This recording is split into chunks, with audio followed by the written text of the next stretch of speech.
Good morning, my friends. I am Vishal Kashyap. Now I am starting the chapter polynomials and the topic factorization. आज हम लोग बात करेंगे factorisation के बारे में। तो फैक्टराइजेशन क्या है? सबसे पहले हम लोग इसको जानते हैं, व्हाट इज फैक्टराइजेशन।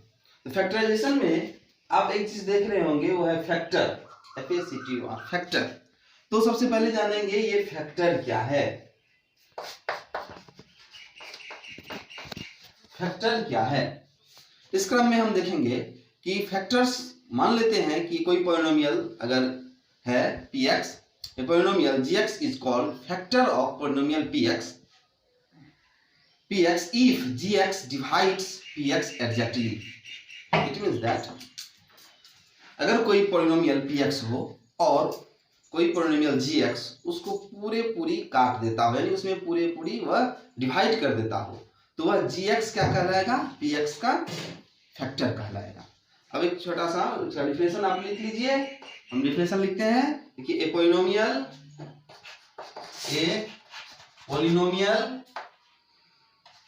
gx, यहाँ पे मैं कोई पॉलिनोमियल लिया gx, a polynomial gx is called a factor, is called a factor, is called a factor of polynomial px, of polynomial px, of polynomial px if gx divide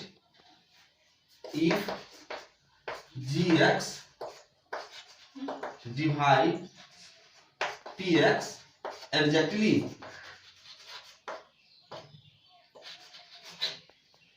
यानी कोई polynomials यदि px है, उसको यदि कोई polynomial gx पूरी divide कर दे तो gx क्या कहलाएगा, px का फैक्टर। अब जैसे कि एक एग्जांपल से हम बात करते हैं कि फैक्टर क्या होंगे। मान लेते हैं एक एग्जांपल, जैसे x² - 4, इसको अगर हम डिवाइड करें x - 2 से, तो ये हमारा कोई पॉलिनोमियल मान लीजिए px है, px इक्वल टू है x² - 4 और gx इक्वल टू हो गया x - 2। यदि px में gx से हम डिवाइड करें, यानी px बाय gx करें, तो देखते हैं कि x² - 4 बाय x - 2, इसका मतलब ये टोटली डिवाइड हो जाता है x + 2, यानी रिमाइंडर कुछ भी नहीं आ रहा है। तो रिमाइंडर नहीं आना चाहिए, एग्जैक्टली डिवाइड होना चाहिए, तो पता चलता है कि ये उसका फैक्टर है। अब बात आई कि फैक्टराइजेशन किसे कहते हैं। तो यह फैक्टराइजेशन क्या है, यह फैक्टराइजेशन है, यह एक्सप्रेसिबल चीज है, थिंग्स है, गिवन पॉलिनोमियल्स। अगर कोई पॉलिनोमियल्स आपको दिया हुआ रहे, यदि हम उसको एक्सप्रेस कर सकें उसके प्रोडक्ट के रूप में, यानी given polynomial as the product of polynomials each of degree less than that of the given polynomials such that no such a factors has factor of lower degree is called factorization। यानी हम यहाँ पे देखेंगे कि कोई polynomials को यदि हम इस प्रकार एक्सप्रेसेबल कर दें, दो पॉलिनोमियल्स के बीच में तोड़ दें, ताकि उस दोनों का डिग्री जो हो वह उस डिग्री से कभी ज्यादा नहीं होना चाहिए, यानी जो तोड़ेंगे फैक्टर्स जो होंगे उसका डिग्री पॉलिनोमियल के डिग्री से हमेशा छोटा होना चाहिए। तो आइए इसका डिफिनेशन जानते हैं हम लोग। अब उसके बाद फैक्टराइजेशन क्या है इसको हम डिफाइन करते हैं, अब उसके बाद चर्चा करेंगे। देखिए डिफिनेशन फैक्टराइजेशन का, फैक्टराइजेशन किसे कहेंगे, to express a given polynomials, to express a given polynomials as the product of polynomial. क्या करना है, टू एक्सप्रेस करना है, नहीं इसको तोड़ना होगा। Express a given polynomials as the product of polynomials, यानी उसके प्रोडक्ट के रूप में तोड़ना। ईच ऑफ डिग्री, जिसमें प्रत्येक जो तोड़ेंगे हम लोग उस पॉलिनोमियल का जो डिग्री होना चाहिए less than that of given polynomials, यानी उस पॉलिनोमियल से जो तोड़ेंगे फैक्टर उसका जो होना चाहिए डिग्री हमेशा कम होना चाहिए। That is such that no such a factor has a factor of lower degree, यानी यहाँ पे हम कह सकते हैं कि किसी भी जो फैक्टर होगा वो पॉलिनोमियल से हमेशा क्या होंगे, उसका डिग्री कम होंगे। तो इस तरह से हम लोगों ने देखा फैक्टराइजेशन क्या है। फिर से एक बार इसको लिख लीजिएगा आप लोग डिफिनेशन में कि फैक्टराइजेशन किसे कहते हैं। तो to express a given polynomials, to express a given polynomials as the product of polynomials, as the product of polynomials each of degree less than that of given polynomials। आप यहां तक याद रख सकते हैं कि प्रत्येक का डिग्री क्या होना चाहिए, उससे हमेशा कम होना चाहिए। अब देखते हैं यहाँ पे एक एग्जांपल लेकर के कि क्या ऐसा होता है। तो हम लोग अभी तुरंत देखे हैं कि x स्क्वायर माइनस 4 था, इसको डिवाइड किए थे x माइनस 2 से, तो x प्लस 2 आया था, यानी इसको हम लोग लिख सकते हैं x स्क्वायर माइनस 2 को x प्लस 2 और x माइनस 2। यहाँ देखिए कि डिग्री जो है फैक्टर, इसका जो फैक्टर दो फैक्टर हुए, एक हुआ x प्लस 2, दूसरा हुआ x माइनस 2। तो इसका डिग्री कितना है, तो 1 है, इसका डिग्री कितना है 1 है, और इसका कितना है तो 2 है। यानी कभी भी इसके डिग्री से इसका डिग्री छोटा ही होगा, बड़ा नहीं हो सकता है। यानी कोई ऐसा फैक्टर आपको नहीं होगा जिसमें पॉलिनोमियल से इसका डिग्री क्या हो, बड़ा हो। उसके इक्वल भी हो सकता है, कभी कभी इक्वल भी होता है जब उसका फैक्टर नहीं टूटे, तो 1 करके हम लोग करते हैं। लेकिन हमेशा याद रखना रेयर जनरल केस में हमेशा वह क्या होता है, छोटा ही होता है। अब देखते हैं हम लोग कि मेथड ऑफ फैक्टराइजेशन, यानी अब जो नेक्स्ट टॉपिक हम लोग पढ़ेंगे वो हो जाएगा मेथड ऑफ फैक्टराइजेशन। तो देखिए मेथड ऑफ फैक्टराइजेशन जानेंगे फैक्टराइजेशन के कितने तरीके हैं, मेथड क्या क्या है। तो आइए उस पर चर्चा करते हैं हम लोग। पहला जो मेथड है वह है टेकिंग आउट कॉमन फैक्टर, जो हम लोग 6-7 में पढ़े थे। क्या है, टेकिंग आउट कॉमन फैक्टर, यानी जो दो में कॉमन है उसको हम लोग बाहर कर लेते हैं। तो एग्जांपल से इसको देखते हैं, हम लोग समझते हैं। जैसे एग्जांपल है 5x स्क्वायर माइनस 20xy। तो यहाँ पे देखते हैं कि इसमें भी 5 है, इसमें भी 20 है, तो ऑटोमेटिक जो है फैक्टर हो जाएंगे 5 का। अब देखिए यहाँ पे x स्क्वायर है, यहाँ x है, इसका मतलब दोनों में क्या है 5x है, तो मैंने 5x ले लिया।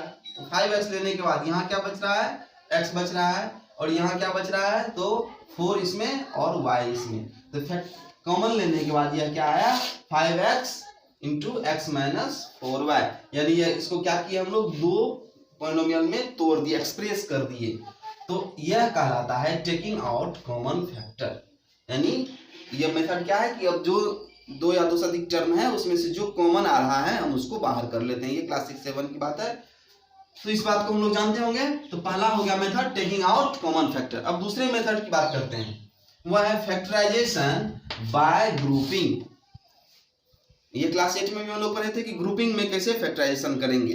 तो इसके आधार पर क्या होता है कि हम उसको सेलेक्ट करते हैं कि जो दो एलिमेंट में कॉमन आ रहा है, दो टर्म में जो कॉमन आ रहा है, यानी किसी पॉलिनोमियल में दो टर्म में जो जो कॉमन आ रहा है उस टर्म को एक साथ रखते हैं और फिर उससे कॉमन ले लेते हैं। और इस तरह से यह दूसरा मेथड होता है हम लोग का फैक्टराइजेशन बाय ग्रुपिंग। इसमें देखिए एक एग्जांपल लेके आप लोग बनाए होंगे, यहाँ पे AB प्लस BC, दूसरा प्लस AX प्लस CX, यानी AB plus BC plus AX plus CX। अब किसको किसको हम साथ रखे हैं, इस दोनों, इसको ग्रुपिंग नाम ही है कि ग्रुप में रखना। अगर ये दोनों नहीं आ रहा था तो फिर इसको इस जगह रखते, इसको इस जगह रखते, यानी ऐसा ग्रुप बनाते हैं, क्योंकि इसका नाम ही है ग्रुपिंग। यानी ग्रुप बना करके तब उसमें कॉमन लिया जाता है। अगर आपको जो क्वेश्चन दिया रहेगा अब उसमें अगर नहीं आ रहा है तो आप उसको सेलेक्ट कर सकते हैं, टर्म को एक जगह से दूसरे जगह ग्रुप बना के रख सकते हैं और तब उसमें कॉमन लेते हैं। यहाँ देखिए AB plus BC AX plus CX, तो यहाँ पे हम दोनों में क्या की ग्रुप बना दिए। इस दोनों में क्या कॉमन आ रहा है, तो यहाँ जाहिर सी बात है B कॉमन आ रहा है। इस दोनों में क्या कॉमन आ रहा है, तो x कॉमन आ रहा है। इस तरह से मैंने b और x, इस दोनों में b कॉमन ले लिया और इस दोनों में x कॉमन ले लिया। अब देखिए a प्लस सी यहाँ भी आया और a प्लस सी यहाँ भी आया, तो दोनों को बाहर कर लिए प्लस सी, बच क्या गया b और प्लस x। इस तरह से ये जो गिवन हम लोग को पॉलिनोमियल था, इसको दो पॉलिनोमियल में मैंने क्या किया, एक्सप्रेस कर दिया, यानी फैक्टराइजेशन ये प्रोसेस कहलाया। तो इस तरह से हमने दूसरा प्रोसेस सीखा। पहला क्या था, टेकिंग आउट कॉमन फैक्टर, दूसरा क्या था, फैक्टराइजेशन बाय ग्रुपिंग। तीसरे की बात करते हैं यूजिंग आइडेंटिटी, यानी इसमें इस फैक्टराइजेशन हम आइडेंटिटी का जस्ट यूज कर लेते हैं और उसके आधार पर हम उसको बैठा देते हैं कि यह क्या कौन सा आइडेंटिटी है। तो इसमें आपको कुछ आइडेंटिटी याद रखने होंगे, जैसे ए स्क्वायर प्लस बी स्क्वायर क्या होता है, ए स्क्वायर माइनस बी स्क्वायर क्या होता है, ए प्लस बी का होल स्क्वायर क्या होता है, ए माइनस बी का होल स्क्वायर क्या। इस तरह से 13 आइडेंटिटीज आपकी किताब में हैं। तो आप उसको याद कर लीजिएगा, क्योंकि डायरेक्ट जैसा अगर वहां पे मिलता है तो हम उस आइडेंटिटीज को यूज कर लेते हैं। इस तरह से आपकी किताब में 13 आइडेंटिटी जैसे हैं दिए हुए, तो आप उस 13 को याद कर लेते हैं तो आपके लिए सहूलियत होगी। तो मैं यहाँ पे एग्जांपल दे रहा हूँ कि कैसे इस यूज करेंगे। यहाँ पे देखिए x² + 2xy प्लस y इसका ये कोई पॉलिनोमियल दिया हुआ है, इसका फैक्टराइजेशन कहता है करने के लिए। तो जाहिर सी बात है कि यह सूत्र पे फॉर्मूला पे डायरेक्ट बैठ रहा है, a² + 2ab + b²। जाहिर सी बात है कि x + y का होल स्क्वायर इसको लिख सकते हैं।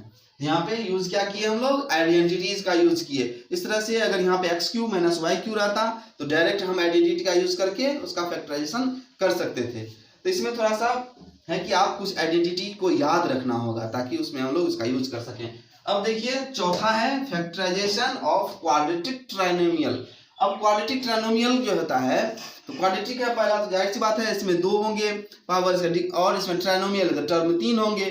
तो इस तरह के जो पॉलिनोमियल्स होते हैं, जो इसका जो फैक्टराइजेशन अगर हमें करने के लिए कहेगा कि फैक्टराइजेशन ऑफ क्वाड्रेटिक ट्राइनोमियल का फैक्टराइजेशन 2 तरीके से किया जाता है।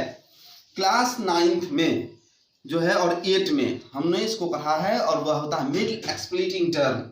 यानी आप क्या कीजिएगा कि उसको मिड एक्सप्लिटिंग से कर सकते हैं। अगर यह तब कर सकते हैं जब आइडेंटिटी का, यहाँ पे देखिए यहाँ भी क्वाड्रेटिक ट्राइनोमियल है x² + 2xy + y का, लेकिन चूंकि यह आइडेंटिटीज में मैंने इसका यूज कर लिया। बहुत सारे ऐसे होंगे जो 3 टर्म तो होंगे लेकिन उसमें कोई आइडेंटिटीज नहीं लगता है। तो इस तरह का जो एग्जांपल है उसमें हम लोग 2 तरीके से बनाते हैं। पहला जो होता है वह होता है मिड एक्सप्लिटिंग टर्म, और दूसरा होता है परफेक्ट स्क्वायरिंग मेथड। यानी परफेक्ट स्क्वायरिंग मेथड क्या होता है, इसमें जोड़ना पड़ता है और घटाना भी पड़ता है। तो क्लास 10th में हम पढ़ेंगे perfect squaring method, quadratic equation का पार्ट है। तो क्वाड्रेटिक इक्वेशन जब चैप्टर पढ़ाएंगे तो उसमें हम परफेक्ट स्क्वायरिंग मेथड सिखाएंगे, लेकिन क्लास 9th में हम मिड एक्सप्लिटिंग का बात कर लेते हैं। तो एक एग्जांपल से हम समझते हैं कि मिड एक्सप्लिटिंग हम लोग कैसे बनाएंगे। इसमें क्या होता है कि जो 2 आगे का टर्म और कांस्टेंट टर्म, यानी जो हाईएस्ट डिग्री का टर्म होता है और जो कांस्टेंट टर्म होता है, इस दोनों को मल्टीप्लाई करते हैं, और बीच वाले जो टर्म होते हैं उसको पुराना होता है, यानी उसको एक्सप्लिट करना पड़ता है, तोड़ना पड़ता है, ताकि एडिशन या सब्ट्रैक्शन करके हमें बीच वाला टर्म मिले और मल्टीप्लिकेशन करके वो जो दोनों को मल्टीप्लाई किए थे वो टर्म मिले। तो इस तरह से एक एग्जांपल के माध्यम से हम समझते हैं। 2 तरीका हुआ, एक हुआ मिड एक्सप्लिटिंग और दूसरा हुआ परफेक्ट स्क्वायरिंग। तो परफेक्ट स्क्वायरिंग क्लास 10th में हम लोग चर्चा करेंगे। हो सकता है कि नेक्स्ट टॉपिक में हम इसको बताएं आपको, तो परफेक्ट स्क्वायरिंग मेथड क्या है। तो आज हम लोग अभी बात करेंगे मिड एक्सप्लिटिंग। जो मिड एक्सप्लिटिंग है, जैसे कि मान लीजिए ax² + bx + c, ये कोई पॉलिनोमियल है। तो यहाँ पे a और c का मल्टीप्लाई करेंगे, उसको हमको क्या पुराना है, मल्टीप्लाई करके और फिर उसका फैक्टर तोड़ेंगे। उसमें एडिशन और सब्ट्रैक्शन करने के बाद हमें b मिलना चाहिए और मल्टीप्लाई करके हमको ac आना चाहिए। इस तरह से इस मेथड को हम लोग कहते हैं मिड एक्सप्लिटिंग मेथड। अब मिड एक्सप्लिटिंग मेथड का मैं एक एग्जांपल लेता हूं और इसको बनाता हूं। यहाँ पे मैंने एक एग्जांपल लिया, x² + 9x + 18। यहाँ देखिए क्या ये आइडेंटिटीज पे आ रहा है। जाहिर सी बात है ये कोई आइडेंटिटीज पे नहीं आ रहा, क्योंकि a² + 2ab + b² होना चाहिए। ऐसा कोई संख्या नहीं है जिसका स्क्वायर 18 हो, 18 आए। तो हम देखते हैं कि यह किसी आइडेंटिटीज पे नहीं आ रहा है। तो ये इसका फैक्टर करने के लिए हम लोग क्या करते हैं, मिड एक्सप्लिटिंग टर्म जो भी बताया, मिड एक्सप्लिटिंग फैक्टराइजेशन का मेथड है, उससे उसका हम लोग उपयोग करेंगे। तो क्या बताए थे कि यदि कोई ax + by + c था तो हमने क्या किया था, a और c को मल्टीप्लाई किया था। अब यहाँ पे देखिए इसके आगे में कौन सा इसका कोएफिशिएंट है, 1 है, कुछ नहीं है तो 1 into 18, तो 18 आ गया। जाहिर सी बात है 18 आया। अब 18 का फैक्टर तोड़िए, तो 2, 9, 3 और 3। अब देखिए इसको हमको मल्टीप्लाई करके 18 आना चाहिए, 18 आ रहा है। अब इसको सब्ट्रैक्ट या एडिशन करके हमको कितना आना चाहिए, 9 होना चाहिए। अब देखिए जरा सी बात है, अगर 3 3 9 और 2 करते हैं तो 9 नहीं आता है। इस तरह से ये प्रोसेस मेरा नहीं हुआ। दूसरा देखिए 3 और 2 को जब मल्टीप्लाई करते हैं तो 3 3 6 और +3, 6 और 3 9 आ जाता है, और 6 और 3 को मल्टीप्लाई करने पर 18 आता है। इस तरह से मैंने क्या किया, मिडिल जो टर्म है उसको एक्सप्लिट कर दिया, उसको हमने तोड़ दिया, एक्सप्लिट कर दिया। किस टर्म में, तो 6x में और 3x में। अब देखिए इसमें क्या साइन देंगे, प्लस है, जाहिर सी बात है प्लस है। अगर माइनस होता तो माइनस यहाँ भी देते, लेकिन यहाँ प्लस है, यहाँ प्लस दिया, दोनों को ऐड कीजिए 9 आ गया, 6 और 3 को मल्टीप्लाई कीजिए 18 आ गया। अब जो जैसा है उसको वैसा रहने दीजिए, एक्स स्क्वायर यहाँ पे है 18।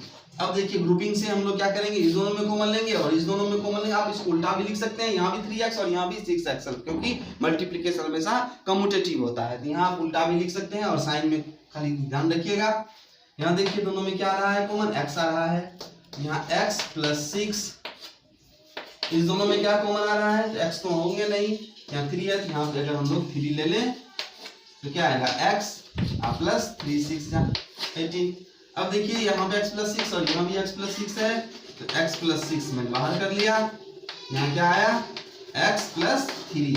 इस तरह से हमने देखा कि यह जो गिवन पॉलिनोमियल था इसको मैंने gx पर तोड़ दिया। अब चेक करने के लिए क्या कर सकते हैं, तो इसमें से कोई एक टर्म से इसको डिवाइड दे दीजिए, यदि कंप्लीट डिवाइड इसका हो जाता है तो हम लोग कहेंगे इसका यह फैक्टर है। तो आज हम लोगों ने सीखा ये मेथड। अब इसमें एक मेथड बच गया है जो हम नेक्स्ट क्लास में आपको बताएंगे, वो है कंप्लीट स्क्वायरिंग मेथड, जो क्लास 10th के लिए बहुत ही उपयोगी है। ठीक है, थैंक्स वॉचिंग।